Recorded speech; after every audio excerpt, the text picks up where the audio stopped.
দেশের রাজনৈতিক অঙ্গনে এখন সবচেয়ে আলোচিত প্রশ্ন, রাষ্ট্রপতি মোহাম্মদ শাহাবুদ্দিনকে সত্যিই পদত্যাগ করতে যাচ্ছেন। মোহাম্মদ শাহাবুদ্দিনকে গ্রেপ্তারের দাবিতে ঢাকা বিশ্ববিদ্যালয়ের রাজু ভাস্কর্য এলাকায় অনশনে বসেছে মঞ্চ 24 নামের একটি সংগঠন। তারা আজ বিকেল 5টা থেকে অনশনে বসে রাজু ভাস্কর্য এলাকায়। আসসালামু আলাইকুম ভিউয়ার্স, দেশ ও দেশের বাহির থেকে যারা আমার ভিডিওটি প্লে করেছেন জানাচ্ছি আন্তরিক শুভেচ্ছা অভিনন্দন। আশা করি সবাই ভালো আছেন, সুস্থ আছেন, আলহামদুলিল্লাহ। তো ভিউয়ার্স, অবশেষে ফ্যাসিস্ট শেখ হাসিনার হাতে নিয়োগপ্রাপ্ত রাষ্ট্রপতি শাহাবুদ্দিন চুপ্পুর পতন ঘটে গেল। তার অধ্যায় ক্লোজ করলেন বিএনপি সরকার। কিন্তু হঠাৎ করেই তার কেন এই পদত্যাগ? ভারতীয় উত্তপ্ত পরিস্থিতি বা অভ্যুত্থানের দিকে যাওয়ার কারণে, নাকি শেখ হাসিনা বা আওয়ামী লীগ দল থেকে এই নির্দেশনা দেওয়া হয়েছে? দর্শক, জুলাই অভ্যুত্থান, আগস্টের হত্যাকাণ্ড এ বাংলাদেশের ফ্যাসিস্ট শাসনামূল প্রতিষ্ঠার ক্ষেত্রে রাষ্ট্রপতি শাহাবুদ্দিন চুপ্পু কিন্তু শেখ হাসিনার চাইতে কম নয়। তাহলে প্রত্যেক স্তর থেকে এই মুহূর্তে কিন্তু দাবি উঠেছে রাষ্ট্রপতি পদত্যাগের সাথে সাথেই তাকে গ্রেফতার করা ও জেলে ভরে দেওয়া, তার বিচারের ব্যবস্থা করা। দর্শক, তাহলে কি রাষ্ট্রপতি শাহাবুদ্দিন চুপ্পু পদত্যাগের পরপরই গ্রেফতার হচ্ছেন এবং কিভাবে তার বিচার ব্যবস্থা করবে এই সরকার? বিস্তারিত আপডেট জানবো রিপোর্টে। সো ভিডিওতে যাওয়ার আগে ছোট রিকোয়েস্ট করবো, যারা চ্যানেলটি সাবস্ক্রাইব করেননি, সকল আপডেট সবার আগে জানতে অবশ্যই চ্যানেলটি সাবস্ক্রাইব করে পাশে রাখবেন। দর্শক, আসুন স্ক্রিনে। আগামীকাল পদত্যাগ করছেন রাষ্ট্রপতি মোহাম্মদ শাহাবুদ্দিন। শারীরিক অসুস্থতাকে কারণ দেখিয়ে পদ ছাড়ছেন তিনি। স্টার নিউজকে বিষয়টি নিশ্চিত করেছেন বঙ্গভবনের কর্মকর্তারা। সংবিধান অনুযায়ী জাতীয় সংসদের স্পিকারের কাছেই পদত্যাগপত্র জমা দেবেন রাষ্ট্রপতি মোহাম্মদ শাহাবুদ্দিন। মনিরুল ইসলামের রাষ্ট্রপতি মোহাম্মদ শাহাবুদ্দিনকে গ্রেপ্তারের দাবিতে ঢাকা বিশ্ববিদ্যালয়ের রাজু ভাস্কর্য এলাকায় অনশনে বসেছে মঞ্চ 24 নামের একটি সংগঠন। তারা আজ বিকেল 5টা থেকে অনশনে বসে রাজু ভাস্কর্য এলাকায়, এবং তারা 5 থেকে 6 জন সদস্য তারা এখানে অনশনে বসেছে। এবং তারা একই সাথে ভারতের যে আন্দোলনকারী যারা রয়েছেন, ককরোচ জনতা পার্টি, তাদের সাথে তারা সংহতি প্রকাশ করছেন এবং তারা ভারতীয় যে জনগণ তাদের সাথে একাত্মতা প্রকাশ করেও তারা এখানে বসেছেন বলে তারা জানাচ্ছেন। আমরা কথা বলতে চাই এখানে যারা অনশনে বসেছেন মূলত কি দাবি নিয়ে এবং তাদের কি কি দাবি রয়েছে এবং তারা কেন আজকে এখানে বসেছেন। আজকে কেন বসেছেন? দেখেন, আমরা পূর্বেই ঘোষণা করেছিলাম, দীর্ঘ 2 মাস যাবৎ আমরা বলে আসছি যে এই শাহাবুদ্দিন চুপ্পু আওয়ামী লীগের এক্সটেনশন এবং বাংলাদেশের সরকার বিরোধী ষড়যন্ত্রের অংশে সে লিপ্ত ছিল। আজকে প্রমাণিত হয়েছে যে হাসিনার সাথে পরামর্শ করে সে বাংলাদেশ বিরোধী ষড়যন্ত্র চালিয়ে যাচ্ছে। তারই অংশ হিসাবে দ্রুত সময়ের ভিতর শাহাবুদ্দিন চুপ্পুকে অপসারণ করে গ্রেফতারের দাবি জানাচ্ছি। চুপ্পুকে গ্রেফতার করতে হবে, কারণ জুলাই গণঅভ্যুত্থানের সময় যে সকল মানবতা বিরোধী অপরাধ হয়েছে, যে সকল খুন হয়েছে, এই প্রত্যেকটি খুনের পেছনে পৃষ্ঠপোষকতা করেছে এই চুপ্পু। সুতরাং বঙ্গভবনের মতো পবিত্র জায়গায় থেকে এই সরকারের বিরুদ্ধে ষড়যন্ত্র এবং জুলাই গণহত্যা চালিয়ে চুপ্পু যে অপরাধ করেছে, সেই অপরাধে আজকে রাতের ভিতর তাকে গ্রেফতার করতে হবে।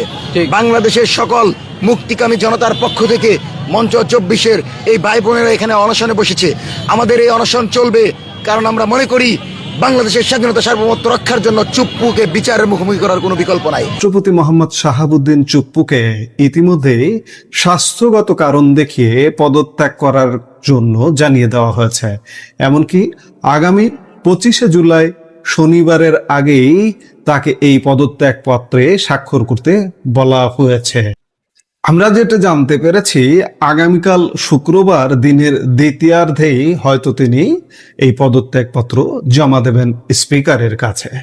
তার মানে খুব পরিষ্কার, এবারের 5 অগাস্টের আগেই দেশ পেতে যাচ্ছে একজন নতুন রাষ্ট্রপ্রধান, অথবা এই প্রক্রিয়ায় সামান্য কিছুটা বিলম্ব হতে পারে।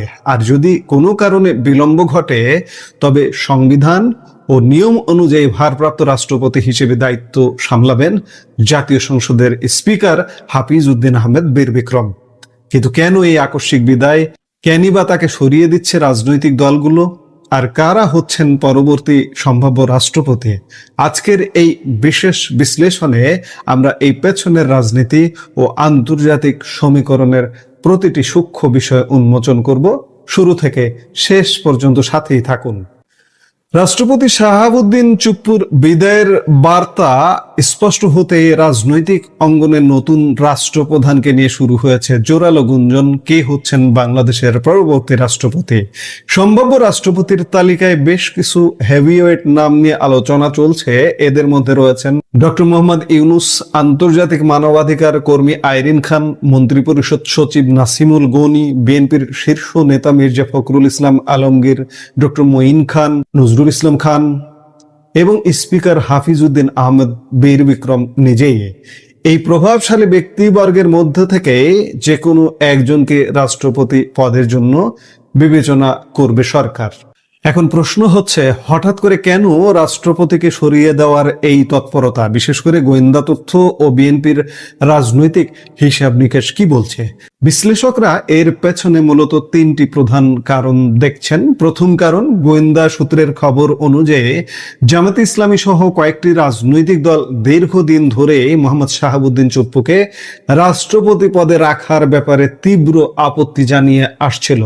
ইউনূসের আমলেও তারা অনেকবার জামাতে ইসলামী সরাসরি না করলেও বিভিন্ন ব্যানারের অধীনে রাষ্ট্রপতিকে সরানোর আন্দোলন করেছে।